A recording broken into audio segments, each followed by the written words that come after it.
Good morning, students. In the last class, I have just discussed about aromatic organic compounds, that is benzenoids and non-benzenoids. Then functional group. So, what is the functional group and some functional groups of the compounds. And then homologous series and about the features or homologous series. Features means gunalakshana. So, ಈಗ next nomenclature of organic compounds. Nomenclature of organic compounds. Nomenclature ಅಂದ್ರೆ ನಾಮಕರಣ. Okay, ನೀವು ಹುಟ್ಟಿದ ಕೂಡಲೇ ಹೇಗೆ ನಿಮಗೆ ನಾಮಕರಣ ಮಾಡ್ತಾರೆ ಹಾಗೆ ಒಂದು ಕಾಂಪೌಂಡ್ ಐಡೆಂಟಿಫೈ ಆದಮೇಲೆ ಅದಕ್ಕೇನು ಮಾಡಬೇಕು, ನಾವು ನಾಮಕರಣನ ಮಾಡಬೇಕು. ನಾಮಕರಣಕ್ಕೆ ಎರಡು ಮೆಥಡ್ ಇದೆ. There are two methods for the naming. So nomenclature of organic compounds, that means it is the system of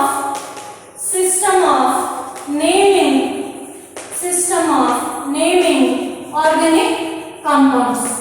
So first class ಅಲ್ಲಿ ನಾನು ಹೇಳಿದ್ದೆ ಏನು, ಒಂದು nearly 6 million compounds organic compounds ಇಲ್ಲಿವರೆಗೆ ರೆಡಿ ಮಾಡಿದ್ದಾರೆ ಅಂತ ಹೇಳಿದ್ದೆ ಅಲ್ವಾ. ಈಗ 6 million compounds ಅನ್ನ ಕ್ಲಿಯರ್ ಆಗಿ ಐಡೆಂಟಿಫೈ ಮಾಡಲಿಕ್ಕೆ ಪ್ರತಿಯೊಂದು ಕಂಪೌಂಡಿಗೆ ಅದರದೇ ಆದ ಹೆಸರು ಬೇಕು.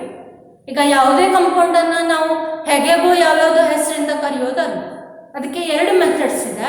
First one is common system or it is also called as trivial system. Common ಅಂತಂದ್ರೆ ಹೀಗೆ ಸಹಜವಾಗಿ ಈಗ ನಿಮಗೆ ನಿಕ್ ನೇಮ್ ಅಂತೇಳಿ ಇರುತ್ತೆ, ಮನೇಲಿ ಕರೆಯೋದು ಒಂದು, ಕಾಲೇಜಲ್ಲಿ ರಿಜಿಸ್ಟರ್ ನೇಮ್ ಒಂದು ಅಂತೇಳಿ. ಸೊ ಈ ಕಾಮನ್ ನೇಮ್ ಏನಿದೆ it is a nick name. Okay, and our another method, that is IUPAC name, is the register. So now common name ಗೆ ಮೆಥಡ್ ಇದೆಯಾ ಅಂತ ಹೇಳಿ, ಇದು ಎಲ್ಲಿಂದ ಬಂದಿತ್ತು? obtained from source origin of the compound, obtained from origin or history or source from which it is obtained. ಆಯ್ತಾ, ಅಂದ್ರೆ ರೂಢಿಯಿಂದ ಬಂದಿರೋದು. ಸೊ ನಾವು ಈಗ ಯಾವುದಾದ್ರೂ ಒಂದು ಕಾಂಪೌಂಡ್ ಅನ್ನ ಎಲ್ಲಿಂದಾದ್ರೂ ತೆಗೆದು ಎಕ್ಸ್ಟ್ರಾಕ್ಟ್ ಮಾಡಿದ್ರೆ ಅದೇ ನೇಮ್ ಅನ್ನ ಅದಕ್ಕೆ ಕೊಟ್ಟಿದ್ದಾರೆ ಹಾಗೆ. ಅಥವಾ it is a traditional and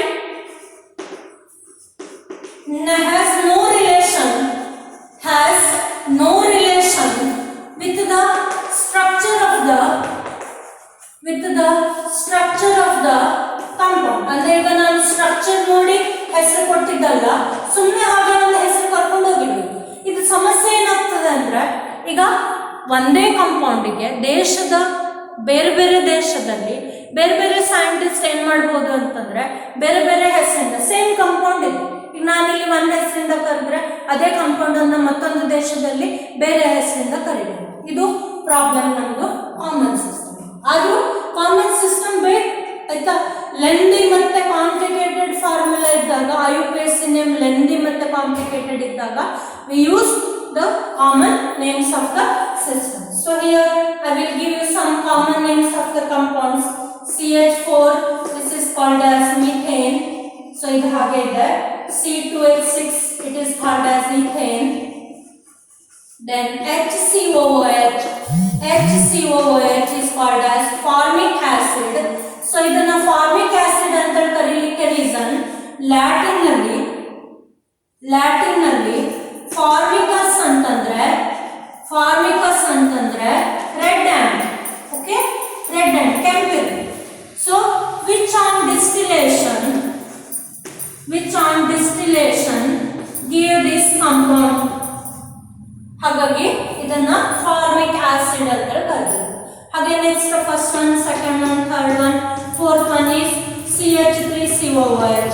The compound CH3COOH is called as acetic acid, and again in the Latin acetum means vinegar. ಹಾಗಾಗಿ ವಿನೆಗರ್ ತರ ಸ್ಮೆಲ್ ಇರುವಂತಹ ಕಾಂಪೌಂಡ್ ಅನ್ನ ಅಸಿಟಿಕ್ ಆಸಿಡ್ ಅಂತ ಕರೀತಾರೆ. ಹಾಗೆ CH3 ಮಿಥೈಲ್ ಆಲ್ಕೋಹಾಲ್ ಅನ್ನ ವುಡ್ ಸ್ಪಿರಿಟ್ ಅಂತೇಳಿ ಕರಿತೀವಿ. ರೀಸನ್ ಏನೋ ಕೇಳಿದ್ರೆ it is obtained by the destructive distillation of the wood. Okay, destructive ಅಂತಂದ್ರೆ ಕೊಳೆಯುವಿಕೆಯಿಂದ ಮಾಡಿರುವಂತಹ ಕಂಪೌಂಡ್. ನಾವು so some common names are still used today, that is Buckminster Fuller scientist identified a carbon form of carbon 60 cluster that is zodiac shape, okay, and that is like a fullerene. So the compound is having the name Buckminster Fullerene. That name is even we use today. Okay, now I will give you some list of common names. Some common names of the compounds. Common names of the compounds. CH4 already over. CH3, CH2, twice CH3. This compound is called as N-butane. N-butane. Then CH3 twice CH, CH3. Isobutane. Isobutane. Then CH3 4 times C, neopentane, neopentane. Then CH3 CH2 twice OH, N-propyl alcohol, N-propyl alcohol. Then HCHO, formaldehyde, HCHO, formaldehyde. CH3COOH, acetic acid, it is over. CH3CO, CH3 twice CO, acetone, CH3 twice CO, acetone. Then CHCl3, chloroform, CHCl3, chloroform. Then C6H6, benzene, benzene. Okay, then C6H5, C6H5 OCH3, anisole, anisole. C6H5 CO CH3, acetophenone. Like that, some common names are there. C6H5 NH2, aniline, aniline. Then C6H5 OH, phenol, phenol. Then CH3OC2H5, ethyl, methyl, ether, ethyl, methyl, ether. Like that, some are the common names of the compounds we frequently use in our studies. Then C2H5 twice O, diethyl, diethyl ether. These are the some of the common names of the compounds, and we still use the common names instead of IUPAC name. Now second method for the nomenclature will be IUPAC system. Second method of nomenclature will be IUPAC system. ಈಗ ನಿಮಗೆ ಹೇಗೆ ಹೆಸರಿಡಬೇಕಿದ್ರೆ ಶಾಸ್ತ್ರದ ಪ್ರಕಾರ ಶಾಸ್ತ್ರೋಕ್ತವಾಗಿ ಹೆಸರಿಡ್ತಾರೆ, ಹಾಗೆ ಕೂಡ ನಾವು ಕಂಪೌಂಡ್ಸಿಗೆ ಒಂದು ಸಿಸ್ಟಮ್ನಲ್ಲಿ ಹೆಸರಿಡ್ತಾರೆ, ಹೇಗೆಗೂ ಹೆಸರಿಡುತ್ತಾರೆ. ಓಕೆ, ಸೊ ಆ ಸಿಸ್ಟಮ್ ಏನು ಅಂತ ಹೇಳ್ಕೊಡ್ತಾನೆ, ಸರಿಯಾಗಿ ನೋಡಿ. So second method of naming is IUPAC system. So here IUPAC, full form of IUPAC is International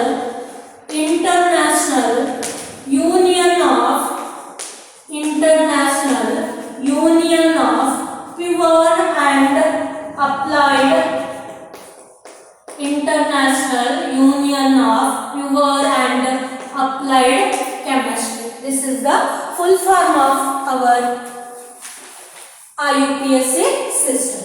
So here we are using, this is a systematic method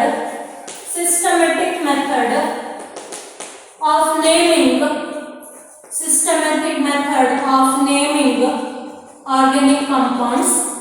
it is correlated to names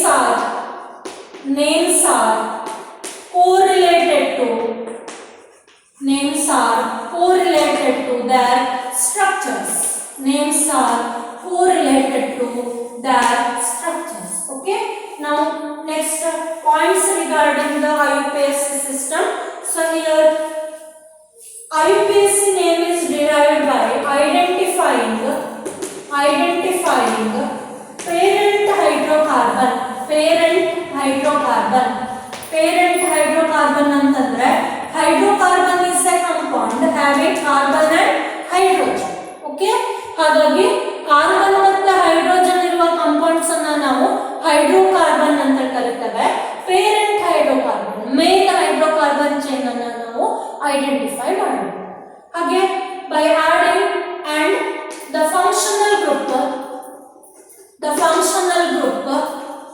attached to it. Functional group ಅಂದ್ರೆ last class ಹೇಳಿದೆ ಯಾವುದು reactivity ಅಥವಾ chemical properties ಅನ್ನು decide ಮಾಡುವಂತ group ಇರ್ತದೆ, special attraction ಕೊಡುವಂತ group, ಅದನ್ನ ನಾವು ಫಂಕ್ಷನಲ್ ಗ್ರೂಪ್ ಅಂತ ಕರೀತೇವೆ. ಹಾಗೆ ಇಲ್ಲಿ names are correlated to their structure and it is identifying parent hydrocarbon and the functional groups attached to it by adding suffix or suffix ಅಂದ್ರೆ ಮುಂದಗಡೆ ಆಡ್ ಮಾಡುವಂತ ವರ್ಡ್ prefix. ಸೊ ನೋಡಿ ನಾನು ಸಫಿಕ್ಸ್ ಮತ್ತೆ ಪ್ರಿಫಿಕ್ಸ್ ಗೆ ಒಂದು ಎಕ್ಸಾಂಪಲ್ ಕೊಡ್ತೇನೆ. ಸೇ ಒಂದು ಹೆಸರು ಆಯ್ತಾ, ABC is the name of the student. Okay, and in the ABC it becomes your root. Okay, it is the name of student, so it is the root word. ಅಂದ್ರೆ ನಾವು ಏನ್ ಮಾಡಬೇಕು, ಫಸ್ಟ್ ನೇಮಿಂಗ್ ಮಾಡುವಾಗ ಯಾವುದು main chain ಅಂತ ಹೇಳಿ select ಮಾಡ್ಕೊಳ್ಳಿ. ನಿಮ್ಮ ಹೆಸರು ಆದ್ಮೇಲೆ ನೀವೇನ್ ಬರೀತೀರಾ, ನಿಮ್ಮ ಹೆಸರಿನ ಮುಂದೆ ಪೇರೆಂಟ್ ಹೆಸರು ಬರೀತೀರಿ, ಪೇರೆಂಟ್ ನೇಮ್ ಅನ್ನ ಬರೀತೀರಿ ಅಥವಾ ಸರ್ ನೇಮ್ ಬರೀತೀರಿ, ಪೇರೆಂಟ್ ನೇಮ್ ಅಥವಾ ಸರ್ ನೇಮ್ ಅನ್ನ ಬರೀತೀರಿ. Okay, so let it be sir. So ಈ ಸರ್ ನೇಮ್ ಏನಿದೆ ನಿಮ್ಮ ಹೆಸರಿನ ನೆಕ್ಸ್ಟ್ ಇರುವಂತಹ ಸರ್ ನೇಮ್ ಏನಿದೆ that becomes the suffix. Okay, that becomes the suffix. ಕೆಲವರು ಏನ್ ಮಾಡ್ತಾರೆ ಅಂತಂದ್ರೆ ಸರ್ ನೇಮ್ ಅನ್ನ ಮೊದಲೇ ಬರೀತಾರೆ, ZABC ಅಂತ ಹೇಳಿ ಬರೀತಾರೆ. ಅಂದ್ರೆ ಸರ್ ನೇಮ್ ಅನ್ನ ಫಸ್ಟ್ ಬರೆದು ಆಮೇಲೆ ನಿಮ್ಮ ಹೆಸರನ್ನ ಬರೀತಾರೆ, ಇದು ಪ್ರಿಫಿಕ್ಸ್. ಹಾಗಾಗಿ ಹೆಸರಿನ ಹಿಂದುಗಡೆ ಸೇರಿಸುವಂತದ್ದು ಏನಿದೆ ಅದು ಪ್ರಿಫಿಕ್ಸ್, ಮತ್ತೆ ಮುಂದುಗಡೆ ಆಡ್ ಮಾಡುವಂತದ್ದೇನಿದೆ ಅದು ಸಫಿಕ್ಸ್. ಆಯ್ತಾ? ಸೊ ಯಾವುದೇ ಇರಲಿ root word is the important. Root word ಅಂದ್ರೆ ಏನು? ಸೊ ನಿಮ್ಮ ಹೆಸರಲ್ಲಿ ನಿಮ್ಮ ಹೆಸರು. ಈಗ ಇಲ್ಲಿ ಏನು, ಯಾವ ಕಾರ್ಬನ್ ಚೈನ್, ಎಷ್ಟು ಮೆಂಬರ್ ಇರುವಂತಹ ಕಾರ್ಬನ್ ಚೈನ್, ಅದು ಇಂಪಾರ್ಟೆಂಟ್. ಆಯ್ತಾ? So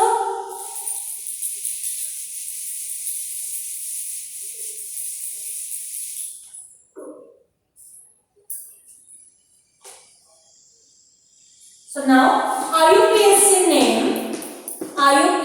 name consists of three parts. IUPAC name consists of three parts. First one root word, second one suffix, third one prefix. ನಾನು ಈಗ ಮಾತ್ರ ಹೇಳಿ ಪ್ರಿಫಿಕ್ಸ್ ಅಂದ್ರೆ ಏನು, ಸಫಿಕ್ಸ್ ಅಂದ್ರೆ ಏನು ಅಂತ ಅಂತಂದ್ರೆ. ಸೊ ಈಗ ಅದನ್ನ ಇನ್ ಡೀಟೇಲ್ ಆಗಿ ಎಕ್ಸ್ಪ್ಲೇನ್ ಮಾಡ್ತಾನೆ ನೋಡಿ. First one root word. Root word indicates it is the basic unit of IUPAC system. This is the basic unit of IUPAC system and indicates number of carbon atoms in the longest parent chain. Number of carbon atoms in the longest parent chain, including functional group. Functional group. Okay, so ಏನ್ ಮಾಡ್ತದೆ, root word ಏನ್ decide ಮಾಡ್ತದೆ, carbon chain ಎಷ್ಟರದ್ದು, ಎಷ್ಟು lengthy ಇದೆ.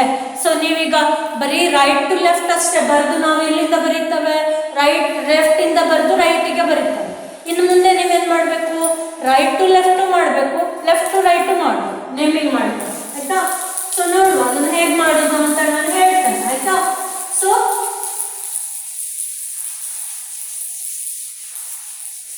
root word is the basic unit of IUPAC system, okay, and indicates the number of carbon atoms in the longest parent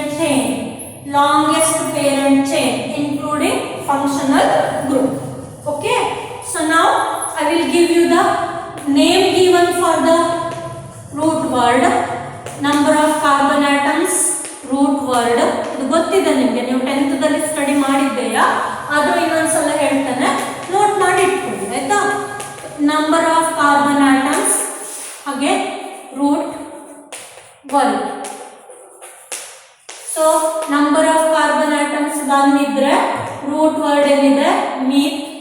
number of carbon atoms 2 ಇದ್ರೆ ಈತ್. ಇದು important ಇದೆ. 3 ಇದ್ರೆ prop. 4 ಇದ್ರೆ ಬ್ಯೂಟ್. 5 ಇದ್ರೆ ಪೆಂಟ್. 6 ಇದ್ರೆ ಹೆಕ್ಸ್. 7 ಇದ್ರೆ ಹೆಪ್ಟ್. 8 ಇದ್ರೆ ಆಕ್ಟ್. 9 ಇದ್ರೆ ನಾನ್. 10 ಇದ್ರೆ ಡೆಕ್. ಈ ರೀತಿ ರೂಟ್ ವರ್ಡ್ಸ್ ಅನ್ನ ನಾವು ಡಿಸೈಡ್ ಮಾಡ್ತೇವೆ.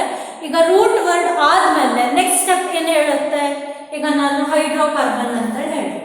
ಹೈಡ್ರೋಕಾರ್ಬನ್ ಅಂತಂದ್ರೆ ಸ್ಕೆಲೆಟನ್ ಆಫ್ ಹೈಡ್ರೋಕಾರ್ಬನ್ ನಲ್ಲಿ ಸ್ಕೆಲೆಟನ್ ಏನಿರ್ತದೆ, ಒಂದೇ ಆಲ್ಕೈಲ್ ಗ್ರೂಪ್ ಇರುತ್ತೆ, ಇಲ್ಲಾಂದ್ರೆ ಅರೈಲ್ ಗ್ರೂಪ್. ಈಗ ಆಲ್ಕೈಲ್ ಗ್ರೂಪ್ ಅಲ್ಲಿ 2 ರೀತಿ ಹೈಡ್ರೋಕಾರ್ಬನ್ಸ್ ಇದೆ. ಒಂದೇದು ಸ್ಯಾಚುರೇಟೆಡ್ ಹೈಡ್ರೋಕಾರ್ಬನ್ಸ್ ಅಂತಂದ್ರೆ ಸಿಂಗಲ್ ಕಾರ್ಬನ್ ಸಿಂಗಲ್ ಬಾಂಡ್ಸ್ ಇರುವಂತಹ ಕಾಂಪೌಂಡ್ಸ್. ಆಯ್ತಾ? ಅಲ್ಕೇನ್ಸ್. ಹಾಗೆ ಅನ್ಸ್ಯಾಚುರೇಟೆಡ್ ಅಂತಂದ್ರೆ 2 ಇದೆ. ಅನ್ಸ್ಯಾಚುರೇಟೆಡ್ ಅಲ್ಲಿ ಕಾರ್ಬನ್ ಡಬಲ್ ಬಾಂಡ್ ಇದ್ರೆ ಇದನ್ನ ನಾವು ಅಲ್ಕೀನ್ಸ್ ಅಂತ ಹೇಳಿ ಕರೀತೇವೆ. ಹಾಗೆ ಕಾರ್ಬನ್ ಟ್ರಿಪಲ್ ಬಾಂಡ್ ಇದ್ರೆ ಅಲ್ಕೈನ್ಸ್ ಅಂತ ಹೇಳಿ ಕರೀತೇವೆ. ಇದು ರೂಟ್ ವರ್ಡಿನ ನೆಕ್ಸ್ಟ್ ಬೇಕಾಗಿದೆ, ಅಂದ್ರೆ ಸಫಿಕ್ಸಿಗೆ ಆ್ಯಡ್ ಮಾಡಲಿಕ್ಕೆ. ಇದನ್ನು ಪೂರ ಮಾಡಬೇಕಲ್ವ, ಈಗ ಮೀತ್, ಏನ್, ಈನ್, ಐನ್ ಹಾಗೆ ಫುಲ್ ಮಾಡಬೇಕಲ್ವಾ. ಅದ್ರ ಸಲುವಾಗಿ ರೂಟ್ ವರ್ಡ್ ಆದ್ಮೇಲೆ ಸಫಿಕ್ಸ್ ಬರೀಲಿಕ್ಕೆ ಇರುವಂತಹ ನೆಕ್ಸ್ಟ್ ಐಡಿಯಾ ಇದು. ಆಯ್ತಾ? ಈಗ next one suffix. Second one suffix.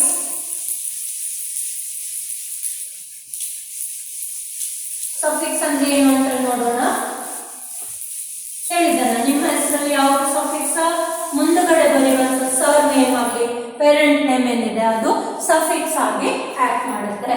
So ಇಲ್ಲಿ ಸಫಿಕ್ಸ್ ಅಂತಂದ್ರೆ it is added after the root word. It is added after the root word. Okay, and indicates nature. ಈಗ ಮಾತ್ರ ಹೇಳಿ, ನೇಚರ್ ಅಲ್ಲಿ ಸ್ಯಾಚುರೇಟೆಡ್ ಅನ್ಸ್ಯಾಚುರೇಟೆಡ್ ಅಂತ ಹೇಳುವಂತಹ ನೇಚರ್ ಅನ್ನ ಈ ನಮ್ಮ ಸಫಿಕ್ಸ್ ಏನಿದೆ ಅದು ಹೇಳುತ್ತೆ. ಆಯ್ತಾ? ಸ್ಯಾಚುರೇಟೆಡ್ ಯಾವುದಕ್ಕೆ ಇರ್ತದೆ, ಕಾರ್ಬನ್ ಸಿಂಗಲ್ ಬಾಂಡ್ಸ್ ಇದ್ರೆ ಅವನ್ನ ಅದನ್ನ ಅಲ್ಕೇನ್ಸ್ ಅಂತ ಹೇಳ್ತೇವೆ. ಕಾರ್ಬನ್ ಡಬಲ್ ಬಾಂಡ್ ಇದ್ರೆ ಅನ್ಸ್ಯಾಚುರೇಟೆಡ್ ಅದನ್ನ ಅಲ್ಕೀನ್ಸ್ ಅಂತ ಹೇಳ್ತೇವೆ. ಅನ್ಸ್ಯಾಚುರೇಟೆಡ್ ಅಲ್ಲಿ ಕಾರ್ಬನ್ ಟ್ರಿಪಲ್ ಬಾಂಡ್ ಇದ್ರೆ ಅದನ್ನ ಅಲ್ಕೈನ್ಸ್ ಅಂತ ಹೇಳ್ತೇವೆ. ಆಯ್ತಾ? So indicates the nature of carbon chain. Okay, and also the functional group in the molecule. So now there are two types of the suffix are there. First one, primary suffix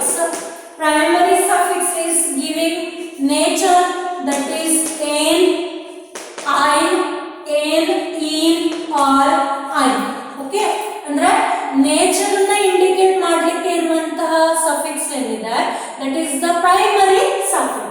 And second one, secondary suffix. Secondary suffix will be for main functional groups. For main functional groups. So important note is that while adding secondary suffix to primary, ಅಂದ್ರೆ ಪ್ರೈಮರಿಗೆ ನೀವು secondary suffix ಅನ್ನ add ಮಾಡುವಾಗ terminal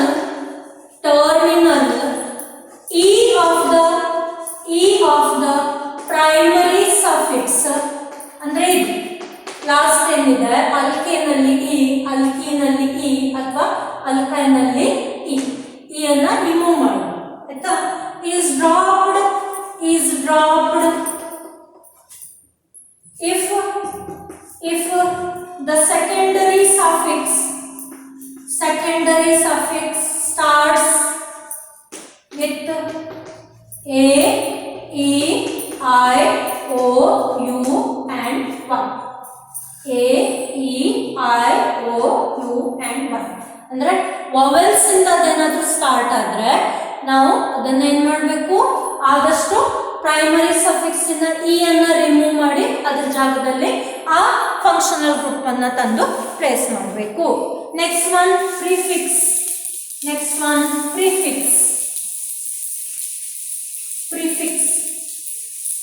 Next property or next word to be defined is prefix.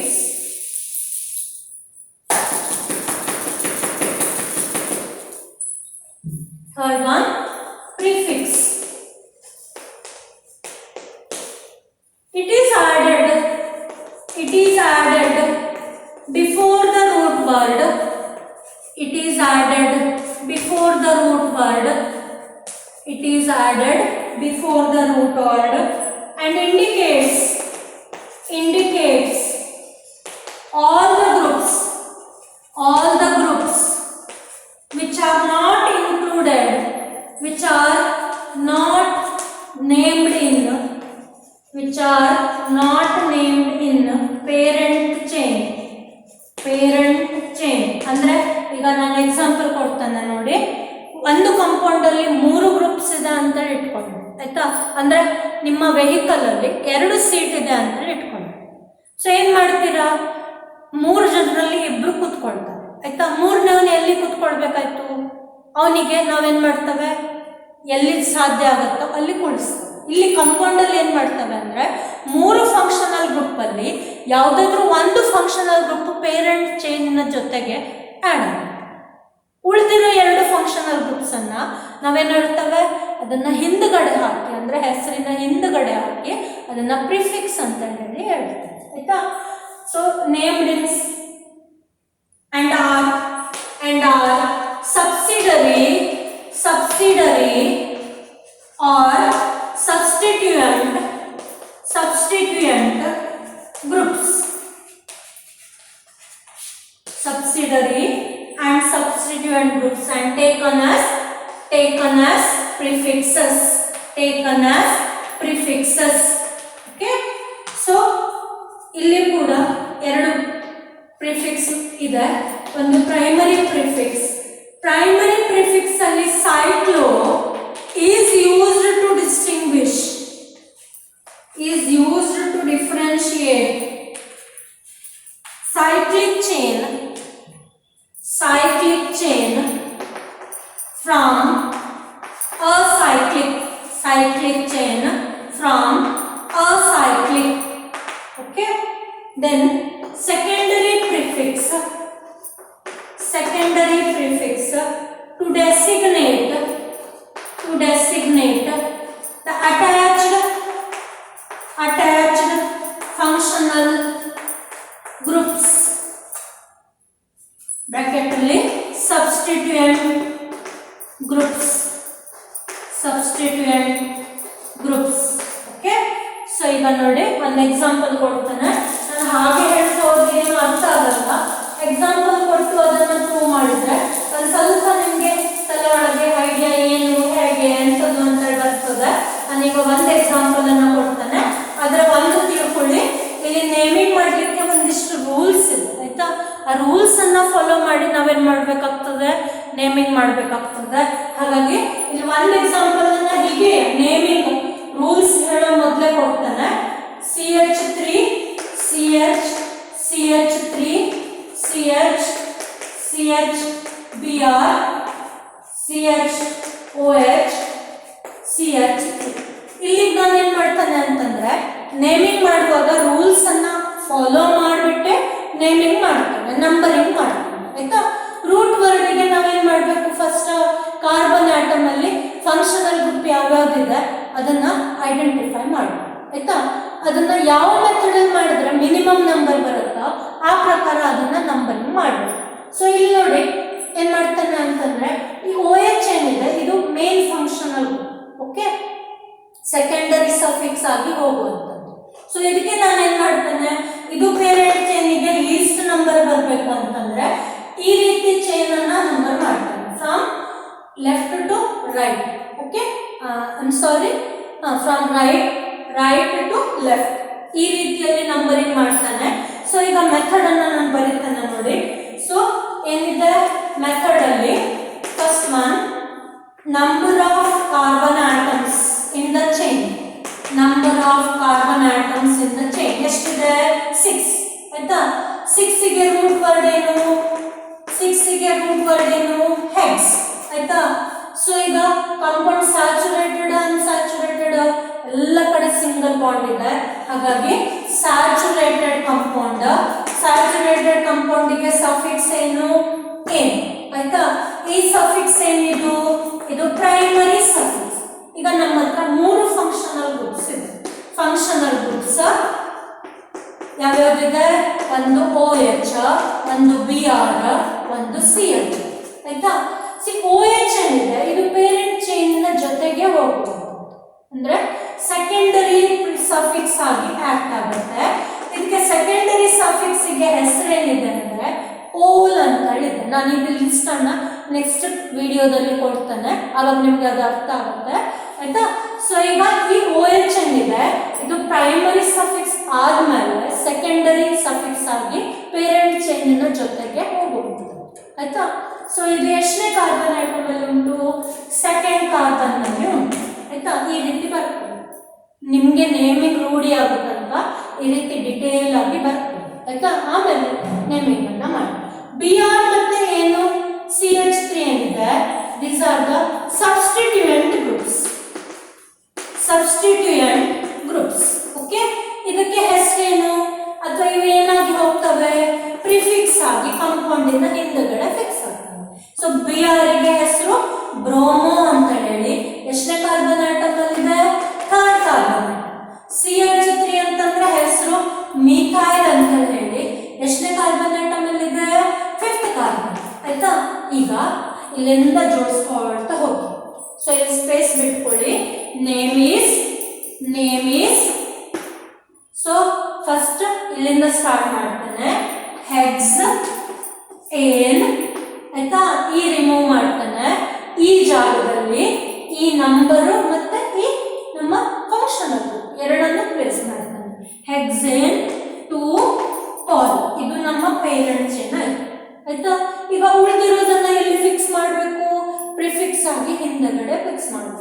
ಅಲ್ಲಿ ಮತ್ತೆ alphabetical ಆರ್ಡರಿಗೆ preference ಕೊಡಬೇಕು. Alphabetical ಅಂದ್ರೆ alphabets ಪ್ರಕಾರ ABCD ಪ್ರಕಾರ ಫಸ್ಟ್ ಯಾವ್ದು ಲೆಟರ್ ಬರ್ತದೆ ಅದನ್ನ ಫಸ್ಟ್ ಪ್ಲೇಸ್ ಮಾಡಬೇಕು. ನೋಡಿ, ಥರ್ಡ್ ಕಾರ್ಬನ್ ಆಟಮ್ ಅಲ್ಲಿ ಬ್ರೋಮೋ ಇದೆ, ಹಾಗಾಗಿ 3 ಬ್ರೋಮೋ ಬರೆಯುವಾಗ ನಂಬರ್ ಆದ್ಮೇಲೆ ಡ್ಯಾಶ್ ಹಾಕಬೇಕು, ಗ್ರೂಪ್ ಆದ್ಮೇಲೆ ಕಾಮ ಹಾಕಬೇಕು. ಇದೆಲ್ಲ ಮೆಥಡ್ಸ್. ಆಯ್ತಾ? ನಂತರ ಫಿಫ್ತ್ ಕಾರ್ಬನ್ ಅಲ್ಲಿ ಮೀಥೈಲ್ ಇದೆ, ಗ್ರೂಪ್ B ಫಸ್ಟ್ ಆಮೇಲೆ M, ಹಾಗಾಗಿ 5 ಮೀಥೈಲ್. ಸೊ ಇದು ನಮ್ಮ ಕಾಂಪೌಂಡಿನ ಹೆಸರು ರೆಡಿ ಆಯ್ತು. ಏನ್ ಹೇಳಿ, ಈ ಕಾಂಪೌಂಡಿನ ಹೆಸರು 3 ಬ್ರೋಮೋ 5 ಮೀಥೈಲ್ ಹೆಕ್ಸೇನ್ 2 ಆಲ್. ಈ ರೀತಿ ಆದಷ್ಟು ನಾನು ನೆಕ್ಸ್ಟ್ ಕ್ಲಾಸ್ ಅಲ್ಲಿ ಏನ್ ಮಾಡ್ತೇನೆ ಅಂದ್ರೆ ನೇಮಿಂಗಿಗೆ ಒಂದೊಂದೇ ರೂಲ್ಸ್ ಅನ್ನ ಹೇಳಿ ಹಾಗೆಯೇ ಒಂದಿಷ್ಟು ಎಕ್ಸಾಂಪಲ್ಸ್ ಅನ್ನ ಸಾಲ್ವ್ ಮಾಡ್ತೇನೆ. ಸೊ ಈಗ ನೆಕ್ಸ್ಟ್ ಕ್ಲಾಸ್ ಅಲ್ಲಿ ರೂಲ್ಸ್ ಅನ್ನ ಹೇಳೋಕ್ಕಿಂತ ಮುಂಚೆ ಒಂದು ಕಾಲಮ್ ಅನ್ನ ಕೊಡ್ತಾನೆ, ಯಾವುದಕ್ಕೆ ಏನು ಸಫಿಕ್ಸ್ ಇದೆ ಏನು ಪ್ರಿಫಿಕ್ಸ್ ಇದೆ ಅನ್ನೋದು. Thank you.